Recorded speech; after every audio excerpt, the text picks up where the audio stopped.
Okay, so here we are. It is day number 4 of our install. Hopefully, fingers crossed, the last one. Hello everyone, this is Dwayne with Edge of Nowhere Farm, and we're coming to you today. It is Sunday morning, February 9th, 2020. So here we are, this is day 4, hopefully the final day of the actual installation of the irrigation system. Got a little extra help. We've got Lori's brother here with us today. So he's actually working with Austin now, getting a few more of the pieces put into the ground. We're going to cover that in detail here in just a moment, but basically 2 main things we need to get accomplished today. So let's talk about those 2. The first thing we need to get accomplished today, and actually it's probably going to take the most amount of time here this morning, is we need to get all of these installed. So we have these going to each of our trees. This is how we're watering the vast majority, in fact, all of the regular fruit trees here on the property. We talked about this in yesterday's video where we went over the detail of how we made these, but essentially we've got a 3/4 inch line that'll tee off of our 1 1/4 inch main, come out here and elbow up to a 1/2 inch riser, and eventually we'll have a 1/2 gallon per minute bubbler that'll go on the end and water the rings for our trees. So we'll show you this in detail today. This is one big project for today. Second big thing for today would be, now that we have all of these lines in the ground, we need to bury them again. And that's where Lori's brother comes in. So Joey's here today. He's got the skid loader from his company out here, and he's gonna help us get all these lines buried. So that'll, of course, be the second half of the day. Now what we need to do is we need to get the rest of those irrigation kits installed. So let's take a look and see how we're gonna do that. So here we are, we're actually here where we have all of our berries and mulberries going in. So we've got, I think it's 7 mulberries going on in this area. So this is a little bit different, but it'll be easy for me to show you what's going on. So we have a 1 inch main here. Now we have a 1 1/4 inch main across the major orchards. However, because this is a smaller area, we just went with a 1 inch line. It's also very close to the valves at the house. So first thing I need to do is cut into the main line. So I'm gonna go ahead and do that. So I'll make a cut here.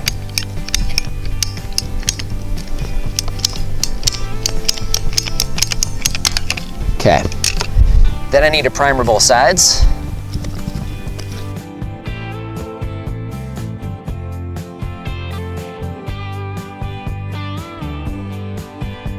Next step would be my tee. So I'm gonna tee off the main here. I already have that pre-primed thanks to Lori, our camera lady.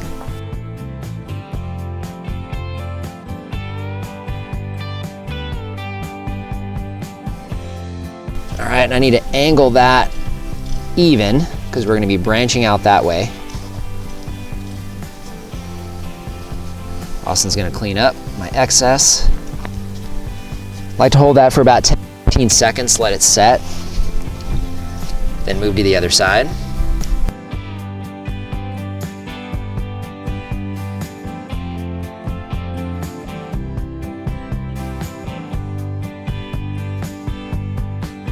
Last but not least, so we have this in primed and this in primed. You can see here, if Lori wants to pan that way, that flag back there is gonna be a mulberry tree. This is where we're gonna have our bubbler. So our bubbler is gonna attach right in here, and eventually we'll work that up so that it's gonna be, a good 12 inches or so above, maybe 18 inches. That'll make a lot more sense as we plant our trees, but that'll be in a mulch ring. So we're gonna go ahead and attach this now.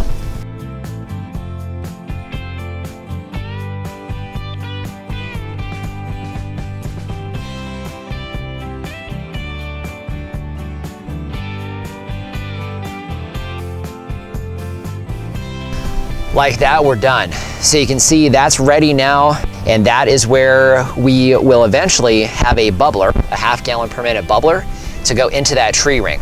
So now, if Lori wants to look that way, you're gonna see what we're gonna be doing here probably for the next few hours. That would be our east orchard. That is 36 trees that we need to essentially get water run to. So I think we've got some extra help today and we're gonna need it. Let's get these things going.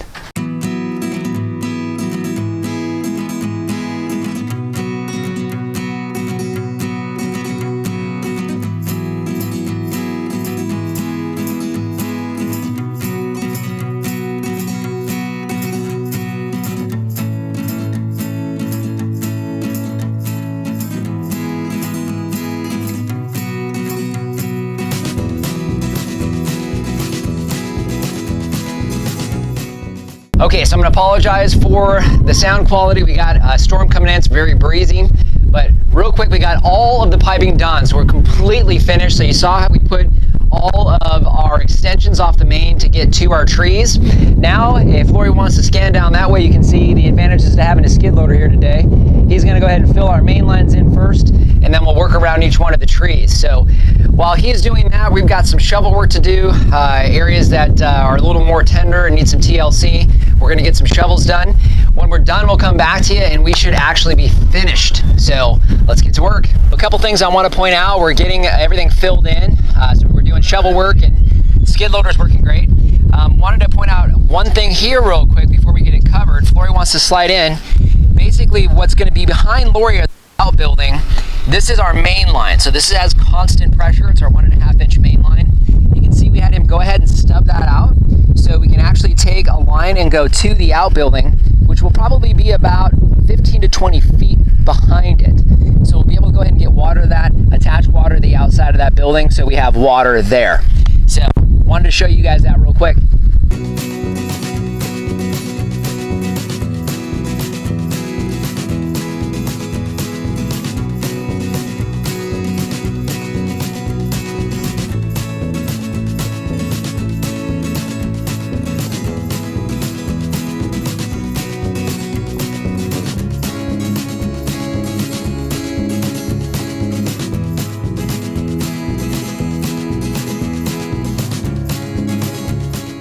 So hard to believe, but we are done.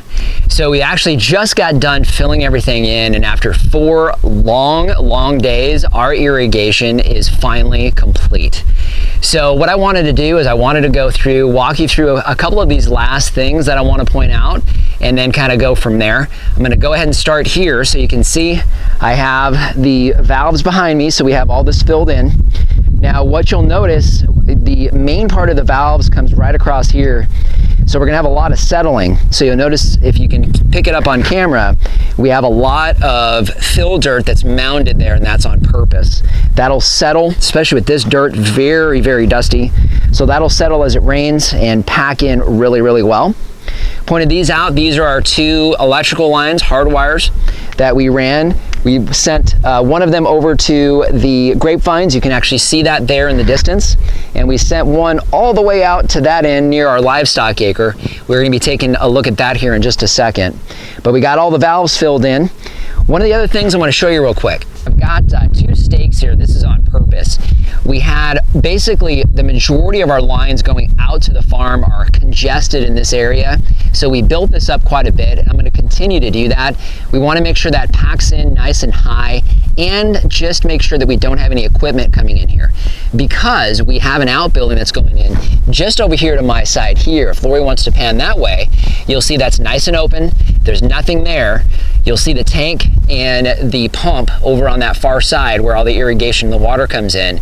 But that area there is going to be filled in with an outbuilding. We'll do a video on that, waiting for that to come in probably in a couple months. But we want to make sure, as they have equipment in here, that they're not going over a couple of these congested areas. So one other thing when it comes to irrigation lines and settling. So you'll see again, just like we were talking about at the valves, we have this mounted up. Again, a lot of congestion coming through here, several lines here, one on top of the other and next to each other. So we want to make sure that this settles a little bit high, just so we have some extra space and insulation for these pipes as this continues to pack in and down. So you see a little bit higher here. Another thing, so as we're looking in this area here, this is something we haven't talked about too much, but this is actually going to be our mulberry and berry area. You can kind of see it more squared out here a little bit. You'll see some bricks in the back. We haven't decided exactly what we're going to do with it. You'll see we got some stumps. We pulled some creosote out of here and left them stumped out. So we will be working in this area, adding berries. Well, we're going to basically flank and surround it with mulberries and have our other blackberries and those types of things in this area here, just adjacent to the home. But we got these stubbed out. Let's go ahead and take a look at an orchard row. So we're over here on the east orchard again, and it's funny because you go through 4 days of hell and you wind up with nothing to really show for it. All you have are some little white nubs and you have the flags that we started with. But this is the entire orchard row. There's 36 trees planted right here. And after 4 days of work, again, not much to really show for it. But what's really nice is you can see, kind of get an idea at this point, kind of how the trees are gonna look. We've got these stubbed out for the irrigation lines. We'll be putting bubblers on these, half-gallon per minute bubblers that'll fill in tree rings to go around each tree. As we were saying, we got a 16-foot square for each one of these. One of the things that we did between the orchard rows here is I didn't mound them up quite as high when we filled them back in. And the reason for that is because we'll be running chickens with chicken tractors down there and also have to mow that from time to time. So I wanted to make sure that I didn't have any high spots that I was going to have an issue with either pulling a tractor down or coming through it with a mower. So you'll see that's a little bit different. Something else we've been talking about during this series that I want to show you right now. We've talked about this briefly, but one of the things that we wanted to make sure that we had, we're back here, the livestock acre is right behind Lori where we're going to keep our pigs, goats, and sheep. We talked a little bit about wanting to have water here, and that's specifically for a hose.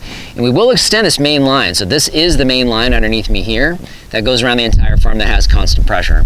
So what George did is he designed this little spigot for us here, and we have an in-ground valve. So I want to show you how that works real quick. Here is the valve box, so all we need to do is just twist that. That comes right off. If Lori wants to slide in, you can see we have the little valve cover here. Got it rocked in so we don't have the issue with our ground squirrels. And then all this does is this basically just goes into here, goes straight down, and then you've got a swivel here on a hose spigot. So I can attach a hose here, run a hose out wherever we need it, and we have instant water out here, almost 2 acres away from the farmhouse itself. So really cool to see that. We've got 2 on this side of the property. We'll wind up with 3. We have 1 on the other side of the property as well. So great to have this water available to us right out here. Okay, so that wraps it up. So now the only thing that we're not able to do, and it's because we went much longer into today to get all of the lines completed, is we actually don't have any of the water flowing to the system yet. So George is going to come back by on Wednesday. We're actually going to go ahead and fire everything up, make sure that everything's working okay. I've worked with George before, definitely not concerned about any of this stuff having an issue, unless it's a valve or something that's simply not working. However, that's about the only thing that I can't show you is the actual water flowing. So you'll have to follow us on Instagram and Facebook. We'll definitely have stuff up there so you can take a peek at the first flow of water going through the system. Other than that, irrigation for the farm is finally in. Now, of course, we've got a lot of planting to do, but you know what? That is definitely another story. So just want to thank you for joining us today. If you haven't done so already, subscribe to the channel. Questions or comments, leave those in the comment section down below. Instagram and Facebook, we post content there you won't see here on the YouTube channel. And our Amazon shop, I'll leave a link down in the description. That's a free, painless way to help support the channel. If you start with that link, it doesn't matter what you buy, you help to support us here. So just want to thank you for joining us today and remind you, if we can farm on the edge of nowhere, so can you. Okay, so I can't believe I can't talk. I'm so exhausted. Whew.